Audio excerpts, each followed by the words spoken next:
Billy Suits here with Backwoods Biker Magazine. Got something special for you here. Our 7 nominees for the 2018 Backwoods Biker Magazine Knife of the Year. Hang tight.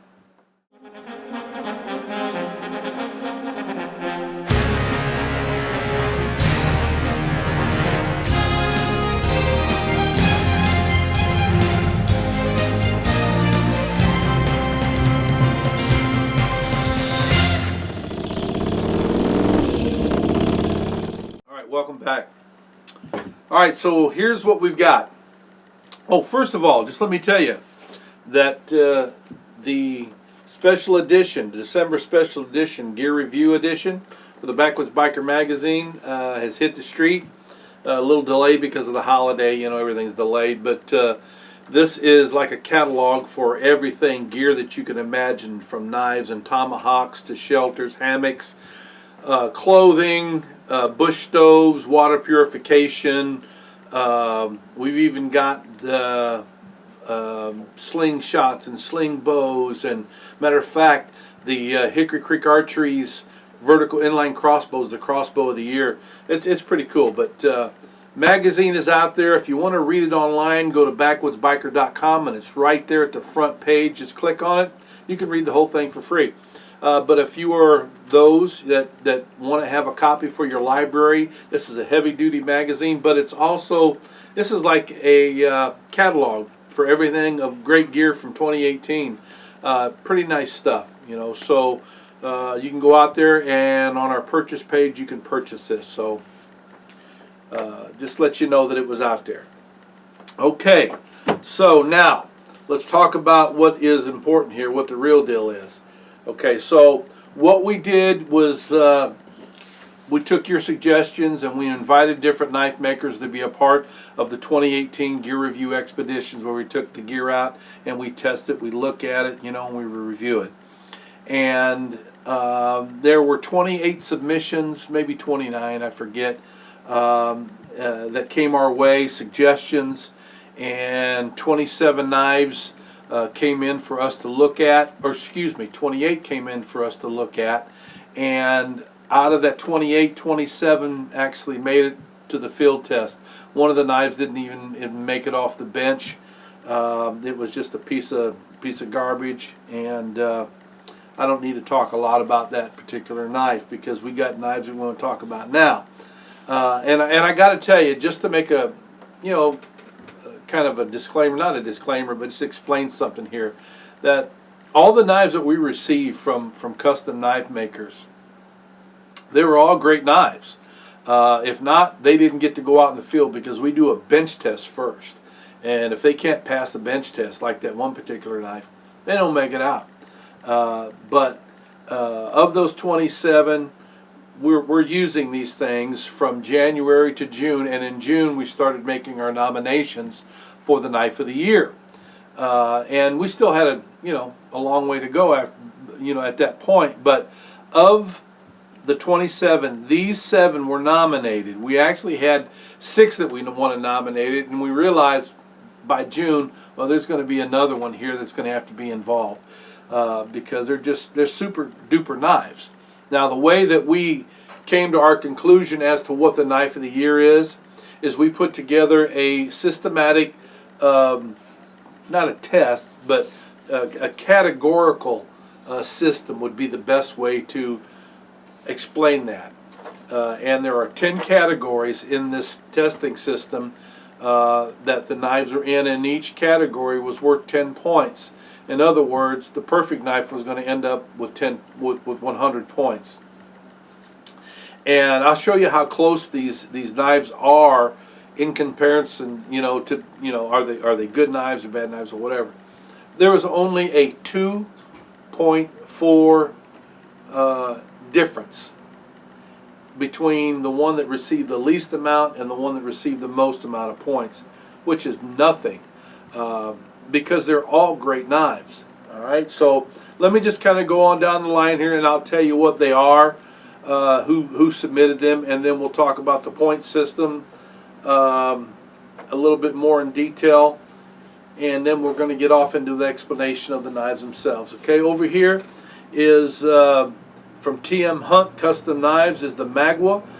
This is the Kramer Custom Knives Gut Shot Fighter. This is the Ricado Custom Knives modified camp knife. In the front here is the Grayman Knives MP Boy. Right here is your LT Wright Genesis Scandi. This one here is from Ultimate Survival Tips. It's the MSK1. And then last on the left over here is from Montana Americana. That is Dean Hazuka's survival knife. Okay. Now, here are the categories that all these knives were judged by. Number one was concept. You know, did we get the idea when we looked at the knife? Because there's some knives, you know, you look at it and you go, what are they even thinking? Okay. And then the design. Next one is materials. Then we got into the practical side. We got a bushcrafting category, game processing category, firewood processing category, the strength of the knife, the edge retention of the knife was another one. Maintenance. Maintenance out in the field is very, very important to not only me, but I impress that to all my guys. Maintenance out in the field is very important. If you can't maintain it out in the field, what are you even doing taking it out there? And then last but not least is the sheath. Because as you well know, you know, you can spend $150 on a knife and they send you a $5 sheath that you wouldn't want to put socks in. You know, so the sheaths are very important to us too. Okay. Now, what we've done is we've put this together to look at the knives from the lowest score to the highest score, and of course the highest score is the knife of the year. And if you haven't read the magazine yet, or you haven't got on the video yet to look at it on YouTube, well, you're going to find out for the first time who the knife of the year is. Okay, we're going to start off with a rating of 94.4. See, all of them is over 90. 94.4 is the Kramer Custom Knives Gut Shot Fighter. Now this is a sexy dude here. When you look at this knife, I mean, my first impression was, well, this guy's a tactical knife. And it would be great for a tactical knife. I mean, that to me is its first primary role.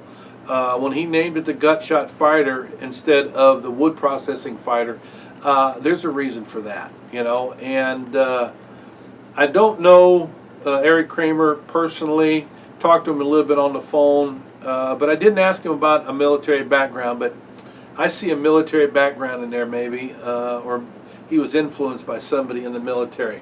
But let me get to the bones of this thing. It's made of a 3/4 or 3/16 inch steel, and it's made out of S35VN stainless, and has an overall length of 10 3/8 inches, and the blade is 5 1/4 inches long.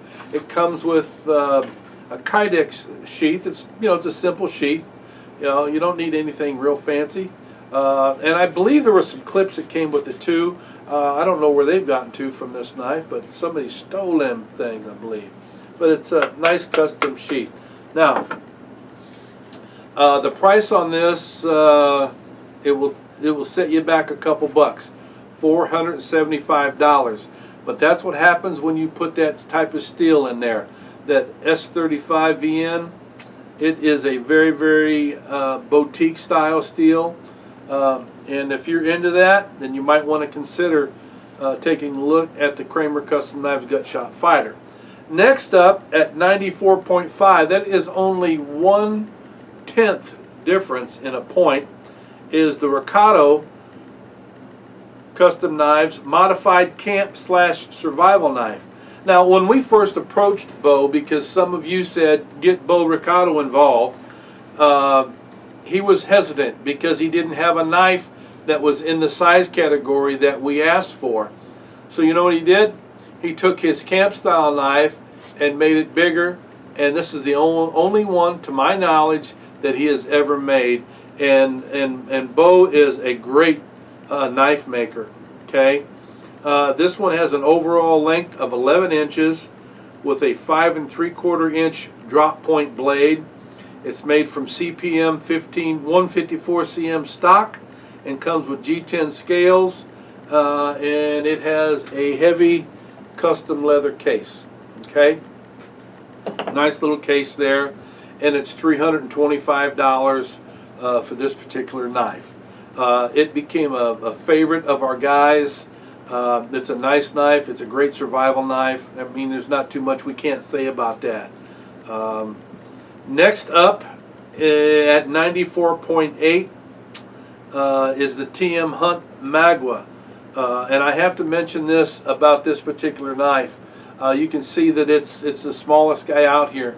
The reason is that Todd Hunt from TM Hunt Custom Knives sent us two knives. One of them was his Yuma, which is more on a survival size knife, the smaller survival style knives, and he sent us the Magua. Everybody loved the Yuma. It was brilliant. But like I said, there's only room for 7 knives here. But the guys all gravitated towards this Magua because it's such it's a small knife, fits so good in the hand, stays super sharp. Todd originally made this to be a patch knife for his uncle. It's a little large for a patch knife, but it's a perfect small companion knife. And I know Rocky held this knife on his side for probably 6 months and couldn't say enough about it, so it ended up getting in the mix as a nominee. Everybody loved the knife. I love the knife, a little bit on the small side. But it comes in at 7 3/4 inches overall with a 3.5 inch blade. It's made out of 1/8 inch stock, out of 01 steel, and it's hardened to a 59 RC. The base model for this starts at $180, and it comes with either a leather or a Kydex sheath. We got the Kydex sheath, and I don't think this is the clip to come on there. I believe that Rocky may have put that clip on there. Maybe he stole that from Eric, who knows. But that's a nice little knife for sure. The next one up, same grade, 94.8. is the Grayman Knives MP Boy. And I got to tell you, this is one of those knives that when I first saw it and had it on my desk and took it out, started looking at it, my first impression was this guy's had to use these knives. And I'm not talking about processing wood. This is a tactical style knife that can be converted to be used as a survival knife in a survival situation. But I'll tell you, what this knife is made for isn't made for killing deer. This knife is made for killing men, and that's all there is to it. I'm being truthful. This is one bad knife, okay? And like I said, you can tell by looking at this, Mike Grayman, he's been in the dew hockey up to his neck before. But let me tell you about this guy here. First of all, I mean, it weighs a pound. It weighs a pound, and it will do some chopping, but it will. All right, it's 7 3/4 inches, or excuse me, that ain't right. The blade itself is 7 inches. The cutting edge on it is 7 inches, and it's 2 inches from top to bottom, from spine to sharpening edge.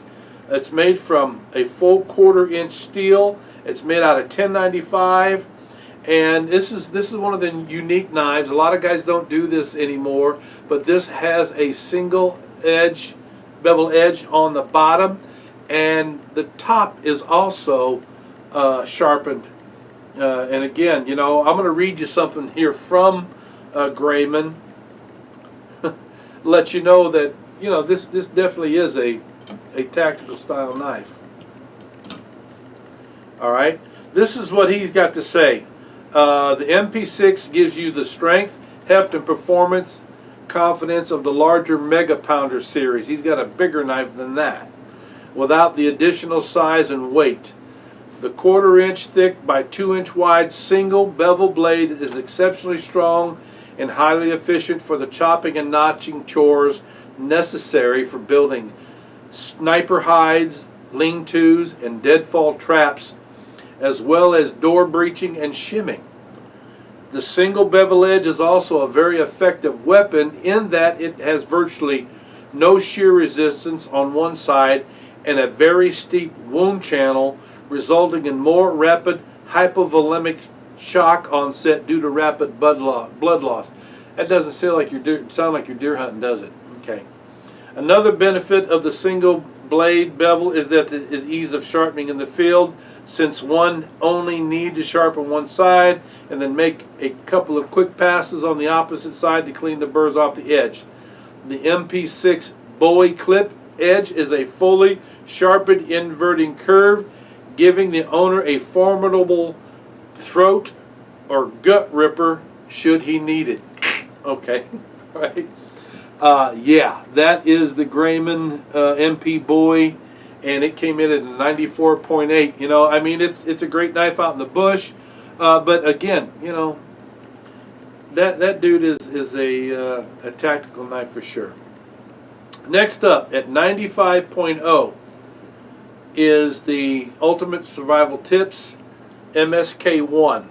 This knife has been one of the most controversial knives. It really stirred up some junk that was unnecessary, you know. And we covered that in a video, the controversies of the MSK1. And we've got some videos in the hopper that we're still processing that we want to get out there to you because we had so many questions about the MSK1. You know, it's a very interesting knife to say the least. It's made from D2 high carbon semi-stainless tool steel. It has a thickness of a full 1/4 inches. The handle the scales are micarta, and the blade length is 4.6 inches, while the overall length is 11.3 inches, and it weighs at 15.8 ounces, almost a pound. And inside the handle is a survival kit that has a switchback ACS 2-in-1 sheath system, ballistic nylon and Kydex, and the base model starts at $299. Now, I got ahead of myself on here, and I didn't show you. This is the sheath. Again, you can tell this is a tactical setup here. This is the Grayman. This comes with the Grayman MP Boy that they put together. It's a Cordura knife sheath with a Kydex insert on it, and it's pretty slick. All right, so now what about the sheath for the MSK1? Well, there are so many different options with the MSK1. This happens to be the one that we've got set up right now, but the base model is what is on the inside of here, and it's all screwed in, so I can't take it out. But it's a Kydex sheath that just slips down inside of this. So that's the standard model. This is the modular system. It also has a tactical sheath, but the modular system has this pouch on it here, and you know, we put one of our fire kits in here, the SFK1 fire kit, and we've had a lot of questions about those. But this is the drop-down modular. It has a fire striker here, ferro rod rather, striker, and you can put your mini knife on here. I mean, it's a great modular system, but that's not what you get when you buy the knife. That is extra. You get the Kydex insert that I just showed you here, and the price on that for the Kydex is $299. Now, I do want to show you just some features that you know, this is that was one of the things that people were griping about, you know, was the price. You know, and some of these knives are even more expensive than this one. But at $299, why is it so much money? Well, there are so many features that are on this knife, and what people don't understand is that every time a knife maker has to put that feature on the knife, it costs dollars to machine that. You know, on the back end here is a ferro rod striker. That takes, you know, some time. There is jimping on the bottom, jimping on the top, and I'm talking about towards the pommel, and there's jimping on the pommel itself, and of course there's the ramped up jimping there. All of those take time. And I'm just talking about a few of the features, okay? And then on the inside of the scales, it's got a skeletized handle, is a full survival kit. It's a mini survival kit, and it's not It's not one of those BS kits. I mean, there's actually stuff in there that will work when you go to use it. And again, we've got some videos in the hopper. We're going to show you that. So for 299 bucks, you know, you're getting a really hefty all-around knife. And again, they came in at 95.0. Okay. The next one up is the Montana Americana survival knife that you see down on the far left right here. They came in at 96.2, so they were 1.2 higher than everybody behind them. It has an overall length of 9.5 inches and a blade length of 5 inches. It's made from a 1/4 inch 1075 high carbon steel. Has a Rockwell hardening of 57, and the scales are made from tapered bird's beak figured maple, sculpted maple, with a 40 sheen finish on it. And it comes with a custom leather sheath. Let me see, where is the leather sheath for that particular knife? I believe that's it right there. Ding, right there. Okay, and the price on that guy is $225. You know, it's one of the more reasonably priced knives in this category. Beautiful knife. You know, that was one of those that when we first started out, it didn't get nominated.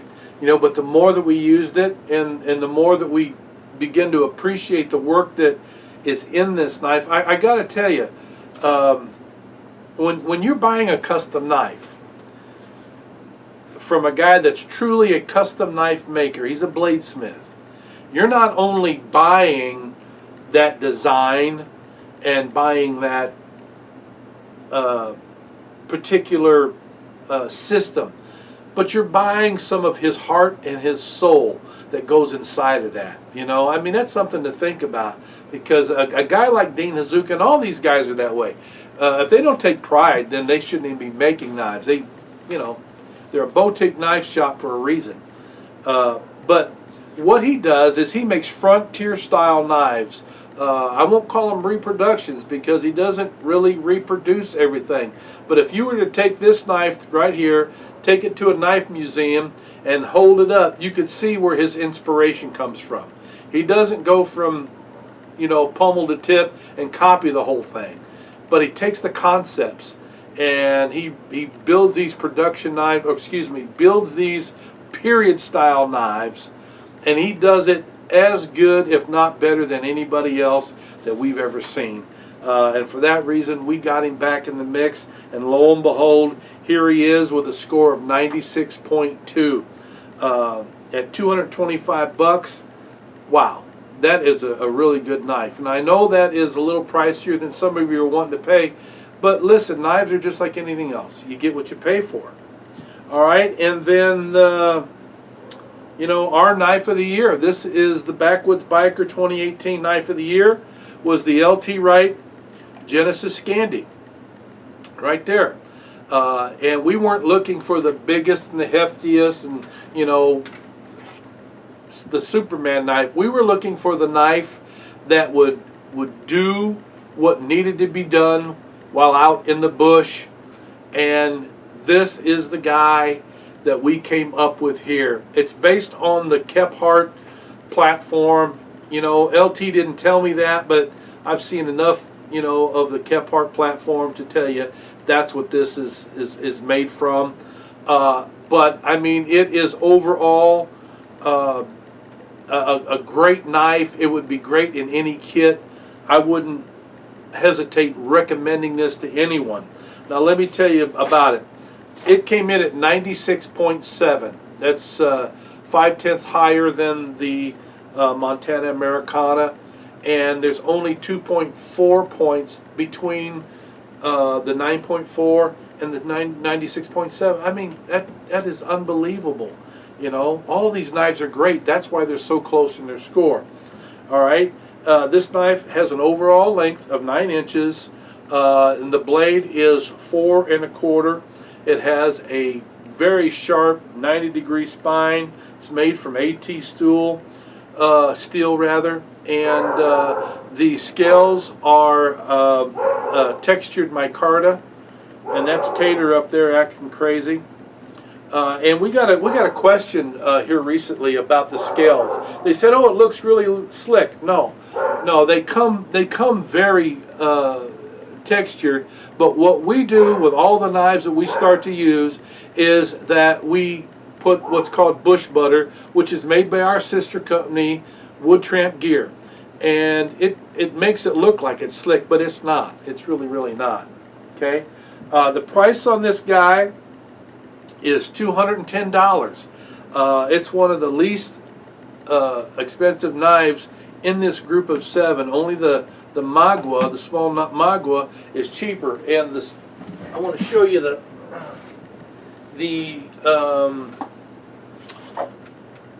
oh wow, what I do? Oh, here he is. Here he is, right here.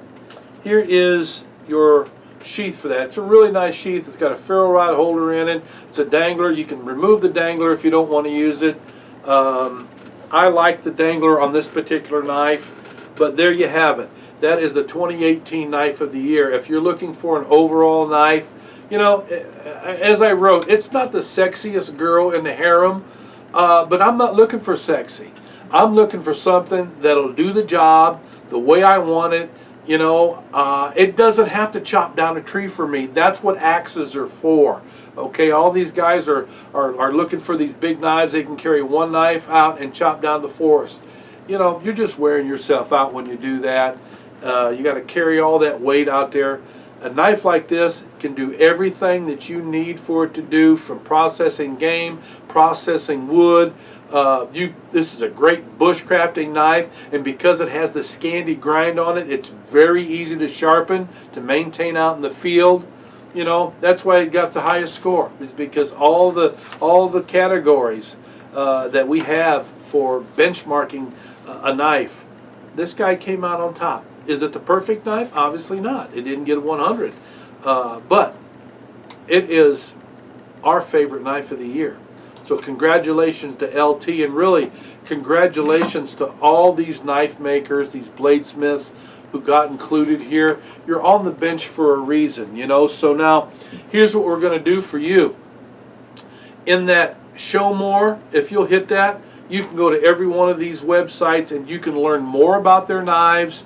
If you want to purchase one of these, we do not sell their knives.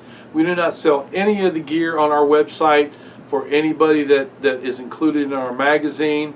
You know, we do have some products that Wood Tramp Gear makes, because I said that's our sister company.